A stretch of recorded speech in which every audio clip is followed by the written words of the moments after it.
Baik, permisi Ustadz, mau kemana Anda? Saya mau tanya, ini pertanyaan dari, saya bacakan ya, teman namanya Herfansyah Adius. Permisi Ustadz, saya mau tanya, kalau semisal nggak Jumatan 3 kali, sudah dianggap kafir. Lantas jika wabah corona ini sampai 1 bulan, berarti kita sudah tidak Jumatan 4 kali. Nah itu gimana ya Ustadz? Baik, bagus pertanyaannya. Memang ada keterangan dalam satu hadis yang diriwayatkan salah satunya oleh Imam Abu Daud. Nomor hadis 1052, rawinya Abi Al-Ja'i. Ya, dari Rasulullah SAW, beliau pernah bersabda, bima makna man taraka thalatha juma'in tahawunan alaihi. Nah, tolong digaris bawahi kalimat tahawunan alaihi. Ya, taba'allahu ala qalbi. Siapa yang sengaja meninggalkan Jumat sebanyak 3 kali karena meremehkan itu, tahawunan alaihi itu menganggap ringan, remeh. Nah, jadi kasusnya sengaja meninggalkan Jumat. Bukan karena ada sebab tertentu yang secara syariat dia boleh mengganti Jumat dengan zuhur. Ingat ya, bukan sengaja meninggalkan Jumat karena ada sebab tertentu sehingga dia mengganti Jumat dengan zuhur. Nah, kasusnya berbeda.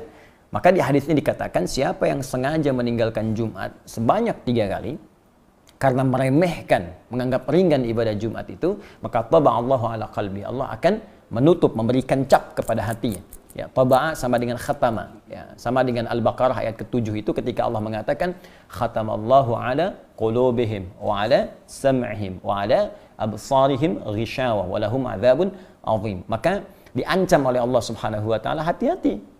Ya, nanti kalbunya bisa tertutup. Ya, kalau kalbu tertutup, pada akhirnya sulit menerima informasi.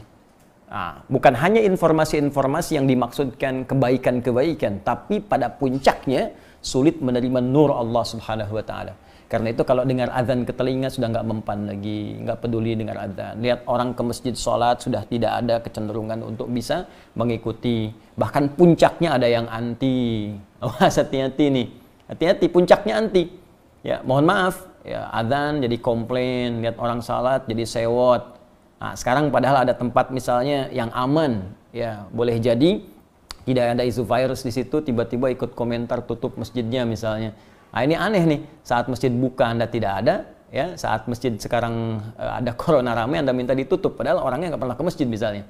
Nah, itu juga hal yang penting untuk kita dudukkan dengan cara yang baik. Jadi yang dimaksud kondisi sekarang corona ini kondisi yang berbeda yang dimaksudkan hadis yang tadi.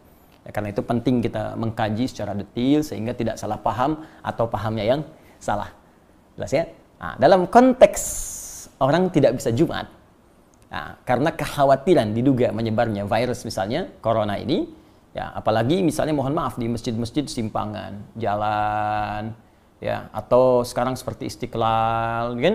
Atau masjid-masjid yang di pinggir jalan yang kita nggak tahu siapa jamaahnya, mungkin dia membawa virus dan sebagainya, maka ada kebijakan di masjid tersebut tidak diselenggarakan sholat Jumat dan jamaah kemudian diperkenankan mengganti dengan sholat zuhur. Bahkan telah keluar fatwa MUI terkait dengan persoalan ini.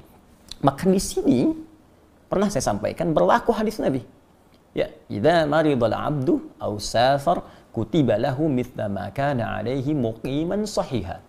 Kalau seorang hamba punya uzur, bahkan uzurnya pun ya bisa sakit, bisa karena penyakit tertentu, bahkan kalaupun nggak ada penyakit, safar kata Nabi itu.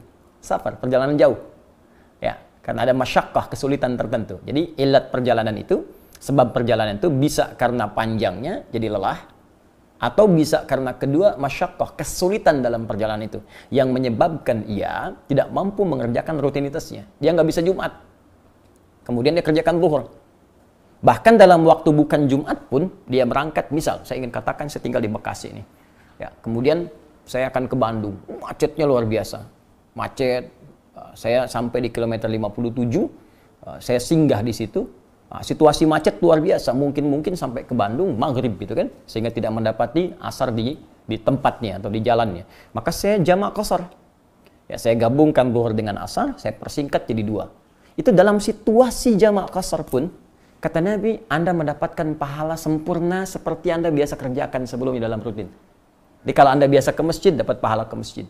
Ya, dapat pahala komplit. Bahkan kalau Jumat pun Anda nggak Jumatan, Anda kerjakan zuhur, pahalanya dapat senilai Jumat. Itu hadis. Nah, jadi ini pentingnya kita mengaji sehingga bisa menempatkan sesuatu sesuai dengan tempatnya. Jadi jangan sampai ada pembicaraan begini misal. Lebih baik saya berjuang ke masjid kalau meninggal pun sedang syahid di masjid. Anda nggak bisa pastikan meninggal di mana. Ada poin. Hati-hati, kita nggak bisa pastikan. Jangan-jangan nanti Anda ke masjid meninggalnya di rumah. Dan ke rumah bawa virus misalnya. Virusnya menyebar pada keluarga, pada anak, pada istri. Ini lebih bahaya lagi.